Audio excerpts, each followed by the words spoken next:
कैसा लगता अगर आपको भारत में कहीं जाने के लिए वीजा लगवाना पड़ता?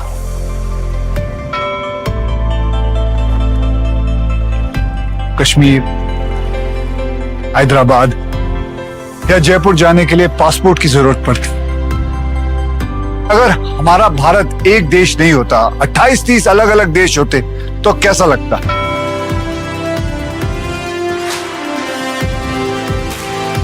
दुनिया भर के देश अपनी अलग अलग भाषाएं, अपनी अलग अलग संस्कृति की वजह से बने, लेकिन हमारे यहाँ सैकड़ों भाषाएं हैं, बोलियां हैं, हर तरह के कल्चर हैं।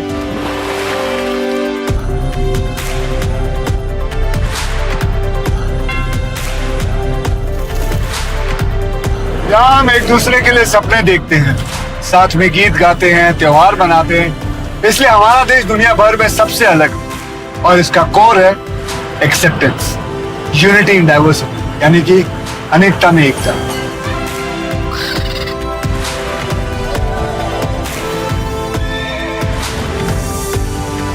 कौन है वो जिसकी वजह से आज पूरे भारत का एक झंडा है, एक संविधान है, जो एकता आज हमारी पहचान है? उसे हासिल करने वाले महापुरुष का ये स्थान है।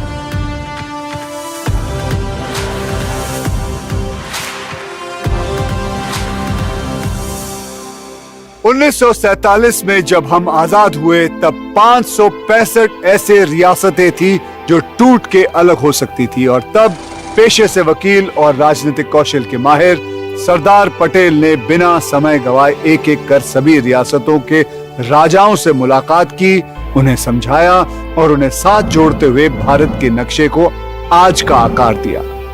सरदार वल्लभ भाई पटेल वो हैं जिन्होंने आजाद भारत का पहला अध्याय लिखा, वो अध्याय जिसमें यह देश अनेकता के बाद भी एक हुआ। आजादी के 75 साल बाद देश के इस योद्धा को उनका स्थान देने के बारे में सोचा गया जिसके वो सही हकदार थे, और स्वयं प्रधानमंत्री श्री नरेंद्र मोदी जी ने इसकी कमान संभाली। देश इतना बड़ा, इतनी बड़ी आबादी, इतने हजारों वर्ष साल उसकी विरासत और उसकी एकता की बात क्या 2-4 शब्दों में कह देंगे? 2-4 मूर्तियां खड़ी करके कर देंगे? जी नहीं। सरदार साहब का सम्मान विश्व में सबसे बड़ा होना चाहिए, ये मेरे मन में जरूर था, लेकिन साथ साथ ये भी था कि ये सिर्फ एक मूर्ति नहीं होगी, यहां एक जीवंत संदेश होगा, अविरत विचारों का प्रभाव बहता रहेगा, और ये अपने आप में देश की एकता का तीर्थ क्षेत्र बन जाएगा। एकता नगर को एक स्थल के रूप में चुना गया ताकि स्थानीय पृष्ठभूमि का विकास हो सके और साथ ही स्थानीय आदिवासी जनसंख्या का विकास हो सके, और ये सुनिश्चित किया जा सके कि ये एक ऐसा स्थल बने कि भविष्य के प्रतिरूप के लिए एक प्रतिष्ठित आदर्श प्रतिमा बन जाए। किसी क्षेत्र के सामाजिक आर्थिक विकास में सुधार तब होता है जब आपके पास इस प्रकार की ऐतिहासिक संरचनाएं हो या लैंडमार्क डेवलपमेंट हो।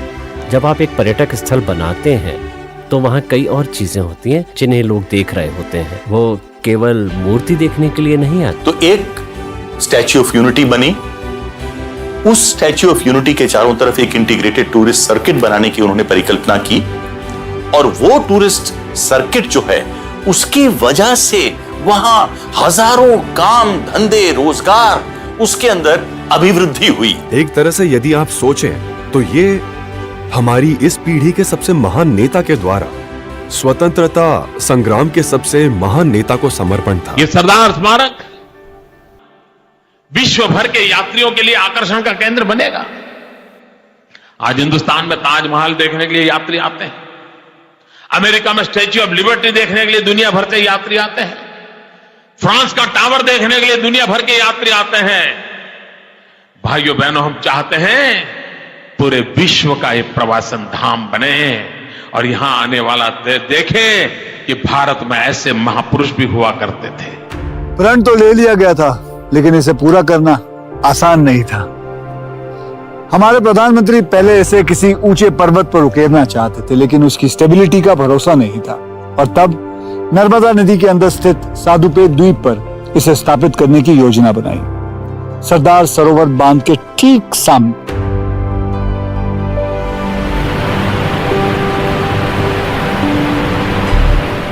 ये जो डैम है ये सरदार वल्लभ भाई पटेल जी की ड्रीम थी, उनकी परिकल्पना थी, उनका विचार था। उनकी अद्भुत बुद्धिमत्ता और इस प्रकार की परियोजनाओं का प्रभाव देखने की दूरदर्शिता के कारण उन्होंने अकेले ही ये सुनिश्चित किया कि ये बांध बनेगा, जिसके परिणाम स्वरूप गुजरात राज्य के लिए ये अत्यधिक समृद्धि का सबब बना। इसलिए ये कहना उचित है कि ये बांध स्वयं में ही एक महत्वपूर्ण और एक पवित्र स्थल है। आज गुजरात की आधी जनसंख्या सरदार सरोवर का पानी पी रही है, इसलिए देखा जाए तो सरदार सरोवर गुजरात की जीवन रेखा है। नर्मदा नदी सबसे प्राचीन नदी है। अब सोचिए इतने लाखों साल पुरानी नदी में उपस्थित चट्टान का ये द्रव्यमान, सोचिए ये कितना मजबूत होगा।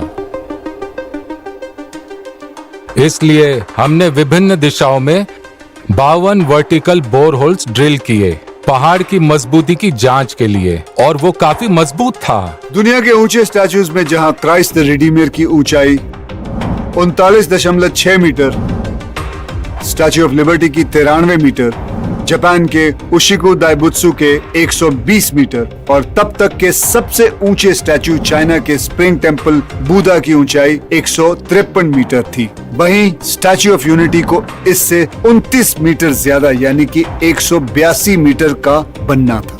182 मीटर की ऊंचाई का ख्याल भी विधानसभा में बहुमत की वजह से आया, क्योंकि राज्य विधानसभा में गुजरात की कुल सीटों की संख्या भी यही है। एक प्रकार से ये गुजरात के पुत्र को नमन करने की चिंतनशील भावना को भी अच्छे से दर्शाता है। ऊंचे स्टैच्यूज में एक कॉमन बात यह मिलेगी कि सभी की डिजाइनिंग में पैरों को कवर किया गया है, जिससे स्टैच्यू का बेस बड़ा और चौड़ा यानी मजबूत हो सके। दुनिया भर में ऊंचे स्टैच्यूज बनाने का ये एक आम तरीका है, लेकिन स्टैच्यू ऑफ यूनिटी को आम नहीं बल्कि खास बनाना था। दुनिया में कोई और मूर्ति ऐसी नहीं है जिसके पैर और टखने दिखाए गए हों। हम सरदार जी की प्रतिमा को चलते हुए दिखाना चाहते थे। दोनों पैरों का आगे पीछे होना जरूरी था। एक किसान होने के नाते वो एक ऊंची धोती पहना करते थे, इसलिए उनके टखनों को दिखाना जरूरी था। ये हमारे लिए एक अनोखा चैलेंज था। लेकिन 182 मीटर की ऊंचाई पे खतरा हर चीज का था, फिर चाहे वो लगातार चलती तेज हवा हो या मूसलाधार बारिश, गर्मियों की चुभती धूप हो या एक झटके में इमारतों को धराशायी कर सकने वाला भूकंप। मुश्किलें कई सारी थी। ये एरिया एक खास विंड जोन में आता है। हवा की गति 39 मीटर प्रति सेकंड यानी कि लगभग 130 किलोमीटर प्रति घंटे के बराबर है। लेकिन इस स्टैचू का डिजाइन 180 किलोमीटर विंड स्पीड भी झेल सकता है। स्टैचू किसी भी विपरीत परिस्थिति का सामना कर सकता है। देखने में लगेगा कि ये स्टैचू एक ड्रम के ऊपर खड़ा है, लेकिन इसका वास्तविक आधार जमीन से जुड़ा हुआ है। इसी प्रकार सीस्मिक जोन के हिसाब से ये जोन 3 एरिया का था, लेकिन हमने इसे जोन 4 के लिए डिजाइन किया है। इसलिए हम गर्व के साथ कह सकते हैं कि ये स्टैचू सैकड़ों सालों तक ऐसे ही अपने पैरों पर खड़ा रहेगा। स्टैच्यू ऑफ यूनिटी के लिए समय सीमा तय की गई सिर्फ 42 महीने की, और निर्माण की जिम्मेदारी मिली देश के सबसे बेहतरीन construction company Larsen and Toubro को। अब इसमें सबसे बड़ी चुनौती थी स्केल की, क्योंकि स्केल लगभग हमारे शरीर के आकार से 100 गुना बड़ा होता है। और सबसे बड़ी चुनौती तो ये इंजीनियर के लिए थी, लेकिन सौभाग्य से हमारे पास राम सुतार थे। सरदार पटेल एक काल्पनिक किरदार नहीं बल्कि एक ऐतिहासिक व्यक्ति है, इसीलिए उनकी प्रतिभा बनाना और भी कई ज्यादा कठिन था। चेहरे या हाव भाव में जरा से भी चूक हो तो एक बड़ी नाराजगी का कारण बन सकता था। जरूरत थी एक ऐसे कलाकार की जिसके हाथों में किसी भी मुहूर्त में जान फूंक देने की कला हो। दुनिया में 2 आदमी की जरूरत होती है, एक कल्पना करने वाला और वो प्रैक्टिकली काम करने वाला। तो कल्पना की है मोदी जी ने, और हम उनके साथ काम करने के लिए तैयार हो गए। इस प्रतिमा के लिए लंबे समय तक अध्ययन चला। पूरे देश से जितने भी उनके पोज थे, फोटोग्राफ थे, उनका शिल्प था, और सब बुलाया गया, सब लाया गया। हमने सैकड़ों और हजारों फोटोग्राफ को देखा और जांचा तो लगभग 1 वर्ष के समय तक प्रोजेक्ट के विचार के विभिन्न स्तरों पर, उदाहरण के लिए पहली प्रतिकृति एक छोटी प्रतिकृति थी। हम बस उसे लोगों के पास ले गए, उसे दिखाकर हमने सबको ये कहा कि ये हमारी सोच है, ऐसा हम सोचते हैं, और फिर हमने वो बनाया जिसे शिल्पकार द्वारा बनाई गई इस प्रकार के प्रोजेक्ट की लघुकृति कहा जाता है। एक लघुकृति 30 फीट ऊंची है, जिसकी स्थापना वर्तमान में गांधीनगर में की गई है। आजादी के आंदोलन में सरदार साहब का बड़ा योगदान था देश के गांव को जगाना, देश के किसानों को जगाना। और इसलिए मेरे मन में विचार आया था, मैं हिंदुस्तान के 6 लाख से अधिक गांवों में खेत में औजार के रूप में जो उपयोग में आने वाला लोहा है, वैसा हर गांव से एक लोहे का औजार पुराना उपयोग किया हुआ, मां भारती के साथ जिसका नाता रहा है, ऐसा लोहे का औजार उसको लाऊंगा, उसको मेल्ट करूंगा और इस प्रतिमा में उसका कहीं न कहीं उपयोग करूंगा। दूसरा मेरे मन में था कि हिंदुस्तान के हर कोने से मिट्टी लाऊंगा, उस मिट्टी को भी इसके साथ जोड़ूंगा, यानी निर्माण में भी एकता, देश के हर कोने की ओनरशिप, हर कोने की भागीदारी, हर कोने को उसमें जोड़ना, ये भी उसके निर्माण कार्य से जुड़ा। इसमें हमारे पास 1,69,000 और कुछ ऑड नंबर्स के बक्से थे। एक दिन मुझे बुलवाया गया, मुझे 3 चाबियां दी गई। मैंने पूछा ये क्या है? उन्होंने कहा जो 3 गोदाम है ना, उसमें कुछ बक्से पड़े हैं, उसका लोहा निकालकर आपको इसमें इस्तेमाल करना है। 24,500 टन स्टील, 70,000 टन सीमेंट और 1,700 टन ब्रॉन्ज के इस्तेमाल से स्टैचू खड़ा किया गया। समय सीमा निश्चित थी और काम बहुत ज्यादा, क्योंकि इसके नीचे बननी थी एक ऐसी बिल्डिंग जिसमें एंट्रेंस म्यूजियम के साथ साथ एलिवेटर्स की भी प्लानिंग थी, जिसे यहाँ आए हुए लोग सीधा 135 मीटर ऊपर बनी व्यूइंग गैलरी तक पहुंचकर बादलों के बीच से सरदार सरोवर डैम और आसपास की खूबसूरती का मजा ले सके। इस तरह का स्मारक बनाते समय आपको इसके मेंटेनेंस को जहन में रखना बहुत जरूरी होता है। इसलिए एक बेहद अहम फैसला लिया गया कि हम ऐसे मटेरियल को यूज करेंगे जो नेचुरली ऑक्सीडाइज हो जाए और पैटिना को एक्वायर कर ले, जिससे हमारे लिए लंबे समय तक इसका मेंटेनेंस इकोनॉमिक हो जाएगा और हमें इसकी मेंटेनेंस में ज्यादा समस्या नहीं आएगी। जमीन से आसमान को जोड़ती सरदार पटेल की ये कांस्य प्रतिमा प्रमाण थी कि भारत न सिर्फ दुनिया के सबसे ऊंचे स्टैचू को बनाने का दम रखता है, बल्कि उसका निर्माण भी एक रिकॉर्ड तेजी से कर सकता है। 31 अक्टूबर 2018 को जैसे ही स्टैचू ऑफ यूनिटी का इनॉग्रेशन हुआ, गुजरात का ये छोटा सा इलाका एकता नगर सीधे वर्ल्ड मैप पे आ गया। मुझे आकर्षण पैदा करके अटकना नहीं था, मुझे वहां से प्रेरणा पैदा करनी थी। और इसलिए जैसे बनाने से पहले एकता का मंत्र था, बनते समय एकता का मंत्र था, बनने के बाद भी उस पूरे परिषद को भारत की एकता का तीर्थ स्थान बनाने की मेरे मन में कल्पना रही। और फिर एकता के संदेश के साथ साथ शुरू हुई एकता नगर के अस्तित्व में आने की यात्रा, एक ऐसा सिस्टम बनाने की यात्रा जिसमें यहाँ के ट्राइबल जनसंख्या को जल्द से जल्द रोजगार और बेहतर जिंदगी दोनों मिल सके। ये गुजरात के सबसे अविकसित क्षेत्रों में से एक था और उनके पास उस स्तर की कोई शिक्षा भी नहीं थी और ना ही उस स्तर के जीवन और रोजगार की पहुंच थी और जीविका कमाने के लिए उस स्तर का रोजगार और कौशल भी नहीं था। इसलिए ये निर्णय लिया गया कि इस प्रोजेक्ट को विकास, वृद्धि और समृद्धि के प्रतीक के रूप में आज और आने वाली नई पीढ़ी के लिए खड़ा किया जाना चाहिए। यहाँ के जो ट्राइबल लड़के लड़कियां, युवक युवतियां और जो यहाँ का मैन पावर का रिसोर्स है, उसको इसके अंदर साथ में लेना चाहिए। स्टैच्यू ऑफ यूनिटी नहीं बना था तब खेत है थोड़ा, इसमें सब्जी लगा के मैं सब्जी का काम कर रही थी पहले। दूसरी कोई इनकम नहीं थी और घर में 10 लोग खाने वाले हैं तो एक ही लोग कमाने वाले हैं। पहले तो पता भी नहीं था बोनसाई क्या है और धीरे धीरे प्रैक्टिस किया एक पौधे लेकर दूसरा पौधा देखती हूँ तो इसको बॉन्साई बना दूं। तो टूरिस्ट को भी ऐसे प्रैक्टिस कर के डेमो दिखाया मैंने, ऐसे मैंने सीख लिया बॉन्साई। एकता नर्सरी के अंदर लगभग 300 बहनें सीधे प्रत्यक्ष और अप्रत्यक्ष रूप से रोजगार लेती हैं। जब बाहर से टूरिस्ट आते हैं तब हम थोड़े थोड़े बोलने लगे, तब हम सब बहनें हिंदी भी सीख गई और कॉन्फिडेंस आ गई, हिम्मत आ गई बोलने की। बहुत बदलाव आ गया है। जो लेडीज लोग घर से बाहर अकेली कभी नहीं जाती, अभी 2 पैसा कमा के घर में लाती है, तो बहुत इसकी तारीफ भी होती है घर में। एकता नर्सरी में बॉन्साई जैसे कई एक्सपीरियंसेस तो मिलेंगे ही, लेकिन साथ ही मिलेगा सखी मंडल द्वारा चलाए जाने वाले एकता कैफे, जिसमें शारदा बहन जैसे ही यहाँ के कई लोकल महिलाएं पारंपरिक ट्राइबल खाने का ऐसा स्वाद परोसती हैं जो सीधा दिल में उतरता है। इस कैफे की शुरुआत हमने 4 साल पहले की थी। हम सब 40 लोग यहाँ मिलकर काम करते हैं। उन सबको मैनेज करने का काम मेरा है। बहुत सारे पर्यटक हमारे कैफे में आते हैं। इससे हमें एकजुट होकर और मेहनत से काम करने की इच्छा होती है, जिसका फल हमें अच्छा मिलता है।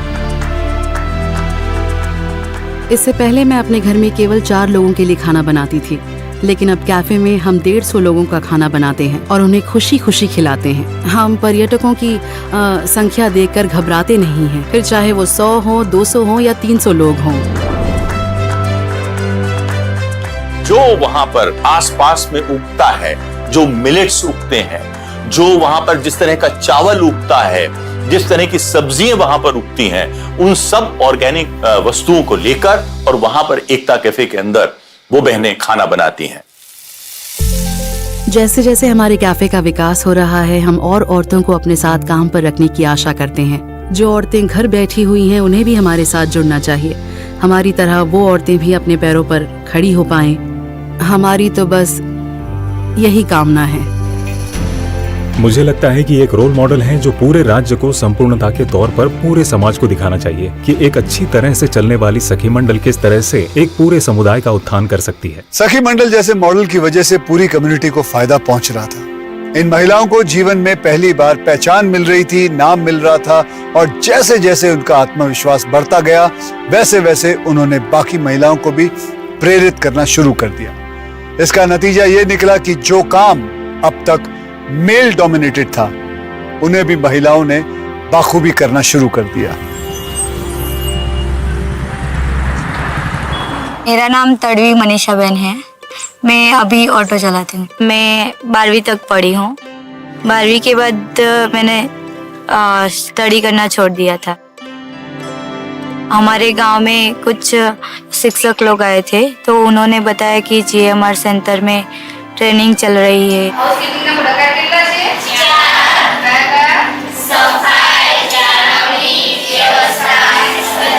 बेसिकली जो यहाँ का उद्देश्य है वो ये है कि जो भी स्कूल ड्रॉप आउट है, कॉलेज ड्रॉप आउट है, या तो अर्ली मैरिज हो गए हैं ऐसे फीमेल मेंबर से, तो जिनके पास कोई स्किल नहीं है और उसकी वजह से वो अनएम्प्लॉयड है, तो उनको हम सक्षम करते हैं through various skill development programmes. हम लोग ने जो है वो प्रोग्राम डिजाइन हमारा रहता है, वो करिकुलम हम प्रधानमंत्री कौशल्य विकास योजना जो है PMKVY, उसके मॉड्यूल्स फॉलो करते हैं और 1 महीने से लेकर 3 महीने तक के अलग अलग तालीम कार्यक्रम है वो हम करवाते हैं।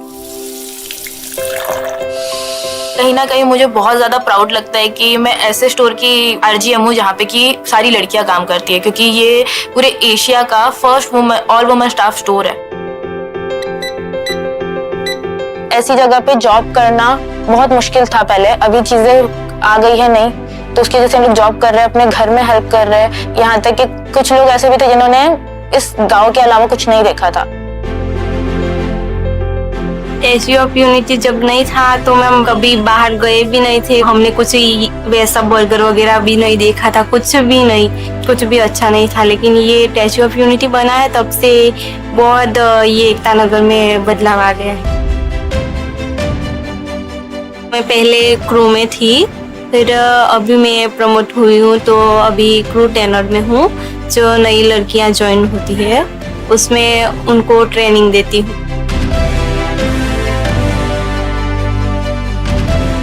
बहुत अच्छा लगता है मैम हमें ये मैकडोनल्ड्स में जॉब करते हुए, और हमारे घर वालों को भी बहुत प्राउड फील होता है कि हम यहाँ पे इस लेवल पे है। एक टाइम जरूर ऐसा आएगा, जैसे हम लोग अभी एक एक करके प्रमोशंस ले रहे हैं, कि हो सकता है जब मैं यहाँ से जाऊँ तो मेरी जगह कोई लोकल ही होगा यहाँ पे जो कि इस पूरे स्टोर को मैनेज करेगा, और इसी स्टोर की जो फेस रहेगा कोई लोकल ही रहेगा। कहते हैं कि अच्छी संगत का असर हमेशा अच्छा ही पड़ता है। शायद ये दुनिया के सबसे ऊंचे स्टैचू की अच्छी संगत का ही असर है कि यहाँ की महिलाओं के सपने भी आसमान छूने निकल चुके हैं। एकता नगर की महिलाओं ने पीछे मुड़ के देखना बंद कर दिया है।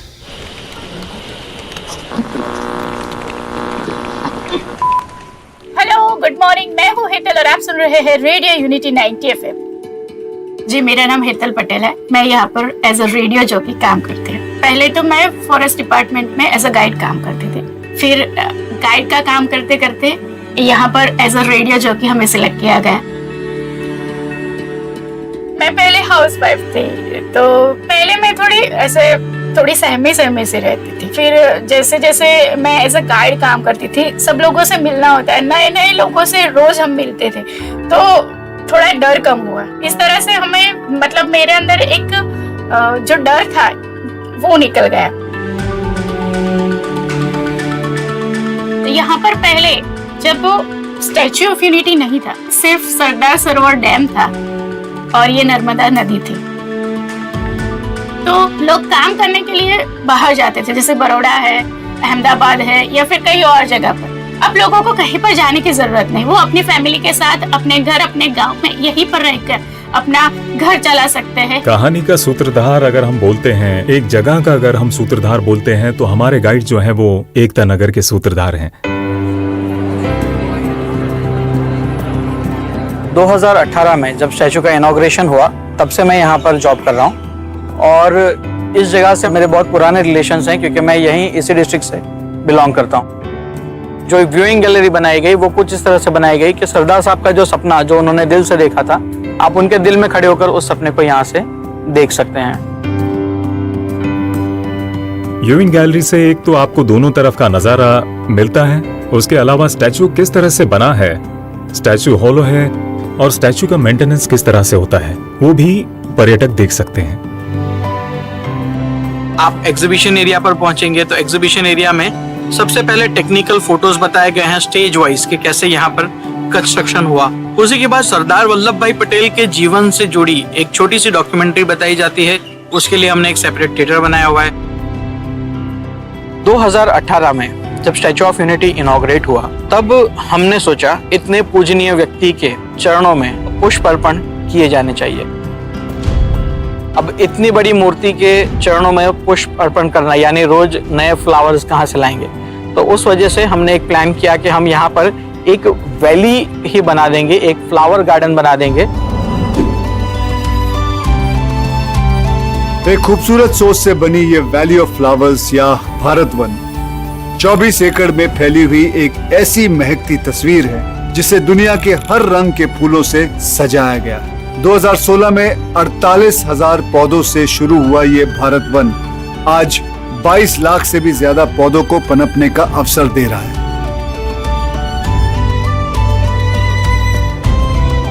टूरिस्ट सर्किट में जब लोग आएंगे तो प्रधानमंत्री जी का यह भी विचार था कि मात्र वो 3-4 घंटे के अंदर आकर देखकर चले न जाएं, वो रुकें और तरह तरह की चीजें ऐसी बनाई जाएं जिसके अंदर सारे परिवार को कुछ न कुछ आकर्षण का मिले। इसी तरह से वहां पर माननीय प्रधानमंत्री जी की परिकल्पना के अनुसार एक मियावाकी फॉरेस्ट भी बनाया।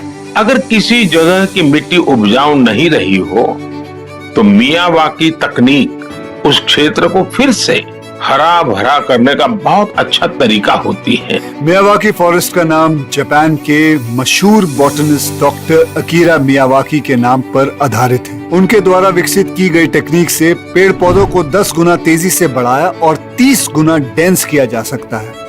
इस तकनीक का फायदा उन अर्बन एरियाज के लोग उठा सकते हैं जिनके पास स्पेस तो बहुत कम है लेकिन नेचर के करीब रहने का मन बहुत ज्यादा है।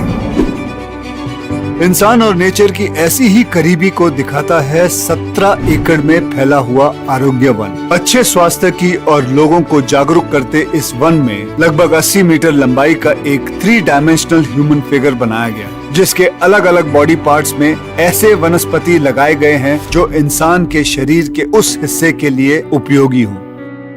जहां एक तरफ नेचर का एक रूप यानी कि हरियाली दिखाती वैली ऑफ फ्लावर्स है, वहीं दूसरी तरफ है नेचर का दूसरा अद्भुत रूप यानी पशु पक्षियों को दिखाती केवड़िया जंगल सफारी, जो वास्तव में सरदार पटेल जियोलॉजिकल पार्क है और एक चिड़ियाघर है। ये हमारे सबसे अच्छे आकर्षणों में से एक है। ये चिड़ियाघर स्टैचू के बाद सबसे ज्यादा पर्यटकों को अपनी ओर आकर्षित करता है। जंगल सफारी, उसके लिए 200-250 एकड़ समतल जमीन की जरूरत है। तो प्रधानमंत्री जी ने कहा कि यहां अगर समतल जमीन नहीं है तो पहाड़ियों के ऊपर बना दी जाए। पहाड़ियों के ऊपर जब बनाने गए हम लोग तो हमें लगा कि ये तो अलग अलग लेवल्स की पहाड़ियां हैं। तो जंगल सफारी बनाई 7 लेवल्स में, जो 27 मीटर से 180 मीटर तक की अलग अलग ऊंचाई की पहाड़ियां हैं, उनके ऊपर इसका प्लान किया गया।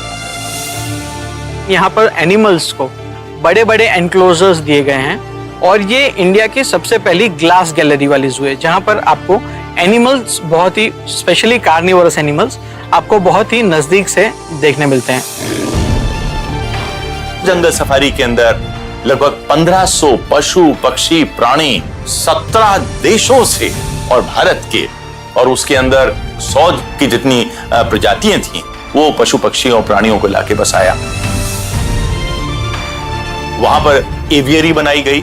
एवियरी जियोडेसिक डोम के अंदर बनाई गई। तो जब बनाने गए तो 2 एवियरी बनाई, एक भारत के पक्षियों के लिए और एक विदेशी पक्षियों के लिए।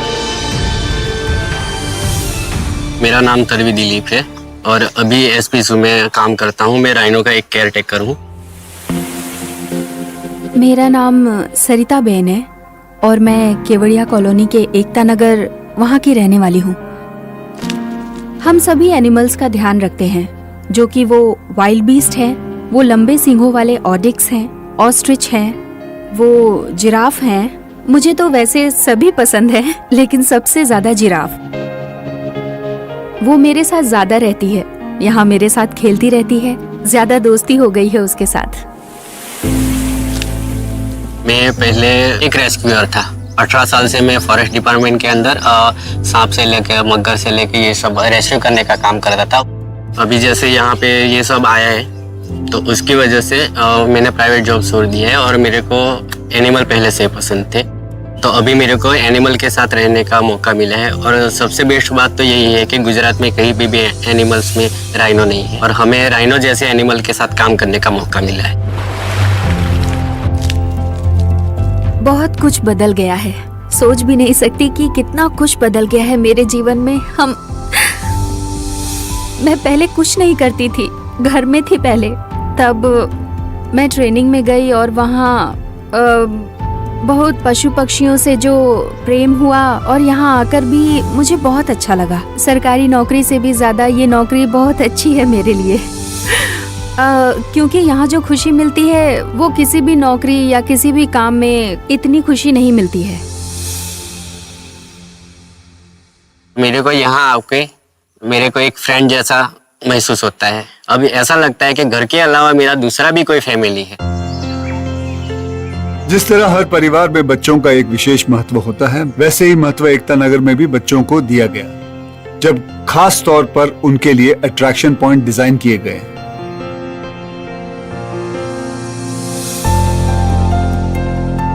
फिर चाहे वो 3 एकड़ से भी ज्यादा एरिया में फैली वेदों में बताए गए श्री यंत्र की तर्ज पर बनी देश की सबसे बड़ी भूल भुलैया मेज गार्डन हो,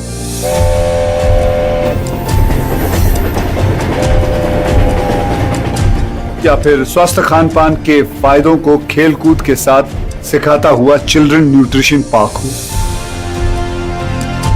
लेकिन सबसे खास है भारतीय मूल के डायनासोर्स की दुनिया। नर्मदा वैली में खुदाई के दौरान पाया गया कि आज से लाखों साल पहले यहाँ पे राजोसोरस नर्मदेनेसिस नाम के डायनासोर्स बसते थे, जिनके रेप्लिकास को नजदीक से दिखाती है इनके बीच से दौड़ती हुई डायनो ट्रेन।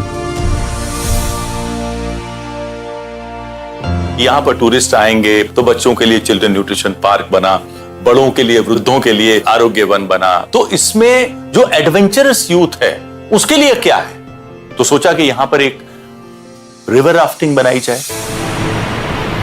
आप कश्मीर में, लद्दाख में रिवर राफ्टिंग करके आइए, उत्तराखंड में रिवर राफ्टिंग करके आइए और केवड़िया एकता नगर में रिवर राफ्टिंग करिए, आपको यहां पर ज्यादा मजा आएगा।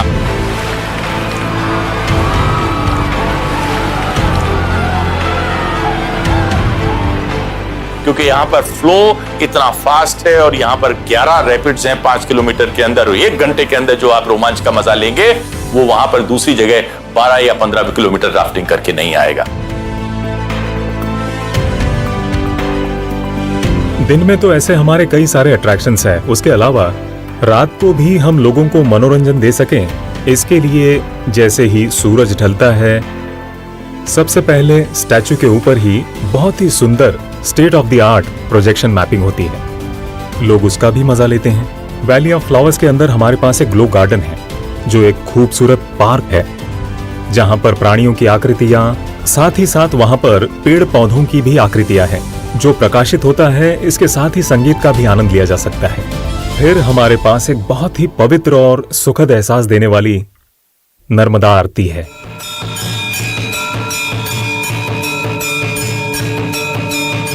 यहाँ जब शाम उतरती है, पर्वत सर झुकाते हैं, आस्था का एक चिराग जलता है, श्रद्धा की एक लौ चमकती है। एकता नगर एक ऐसा अनुभव है जो कई दिनों तक इंसान के साथ रहता है। यहाँ के लोग, यहाँ की संस्कृति, यहाँ की लैंडस्केप और यहाँ की आधुनिकता दिलों में एक ऐसा एहसास बन के ठहर जाता है जिसे भूलना नामुमकिन है।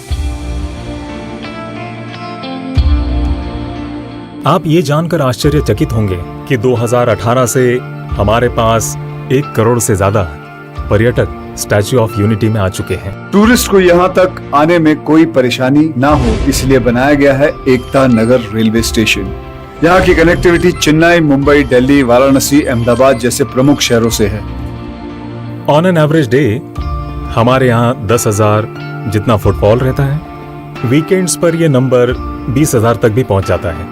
और जब लंबी छुट्टी वीकेंड आता है, बच्चों की छुट्टियां होती हैं, दिवाली का सीजन आता है, तब आंकड़े 50,000 तक भी पहुंच जाते हैं। एकता नगर में कई डोमेस्टिक और इंटरनेशनल इवेंट्स का आयोजन अब तक हो चुका है। फिर चाहे वो एनवायरनमेंट को ध्यान में रख के 2022 में किया गया मिशन लाइफ हो, या फिर इनक्रेडिबल इंडिया के अंडर 2023 में विंटेज कार्स का इंटरनेशनल मोटरिंग कंपटीशन, या 2023 में ही G20 देशों के 75 से ज्यादा डेलीगेट्स के हिस्सा लेने वाले trade and investment working group meetings. पर्यटन में लोग जो कुछ भी देखना चाहते हैं वो सब स्टैच्यू ऑफ यूनिटी में मौजूद है। वहाँ जो कोई भी अपने मन में कुछ सोच कर जाता है, उन्हें वहाँ अपनी सोच से भी अधिक बहुत कुछ देखने को मिलता है। सरदार वल्लभ भाई पटेल को मूर्ति देख के मुझे समाधान हुआ। महाराष्ट्र में मेरा उनका साथ दर्शन हुआ है। The statue is so amazing. You can see all the engineering technology and the effort that was built in. भारतीय होने के नाते मुझे पूरा गर्व है, बहुत गर्व है। इसका कभी सोचा नहीं था कि इतना हमको देखने को मिलेगा।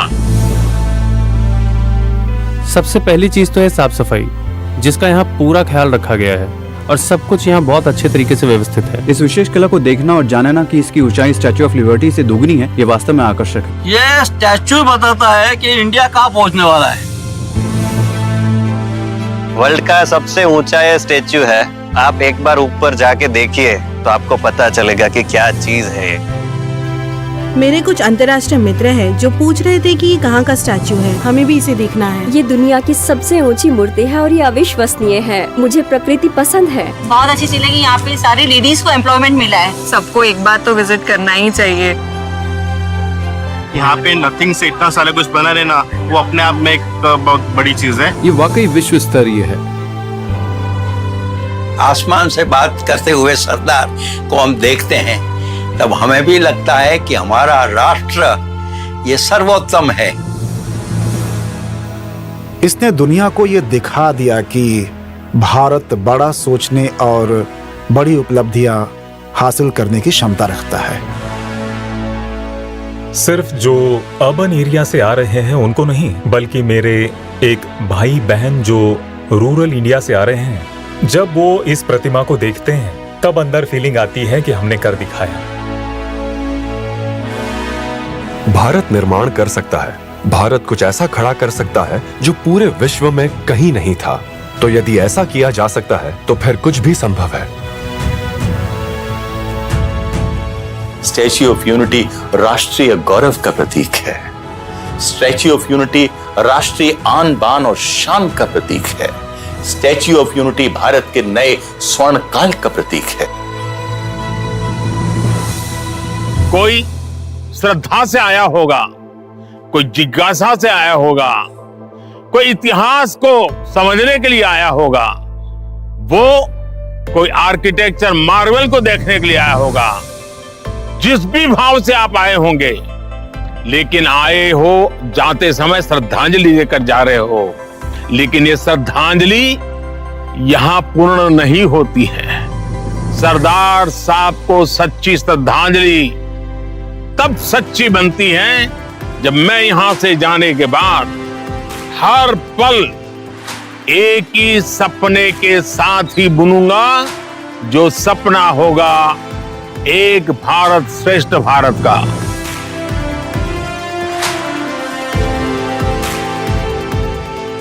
भारत में अलग अलग इलाके, भाषा और संप्रदाय के लोग अलग अलग रंग के उन फूलों की तरह हैं जो साथ मिलकर एक खूबसूरत गुलदस्ता बनाते हैं। और फूलों की महक की तरह ही इंसानों में भी वैल्यूज की महक बसती है। वो वैल्यूज जो हमको अपने बुजुर्गों से विरासत में मिलती है। हम जाएंगे, नए लोग आएंगे, समय बदलेगा, साल बीतेंगे, लेकिन अनेकता में भी एक रहने की ये वैल्यूज हम भारतीयों के अंदर ऐसे ही टिकी रहनी चाहिए। बिल्कुल सरदार पटेल के स्टैच्यू ऑफ यूनिटी की तरह, जो वक्त के मार के बाद भी साल दर साल स्थिर रहेगा और इस बात का प्रतीक बना रहेगा कि भारत की अखंडता सिर्फ कहने या सुनने की बात नहीं, बल्कि एक सच्चाई है। वो सच्चाई जो पीढ़ी दर पीढ़ी हमने संभाल के रखी है। जय हिंद।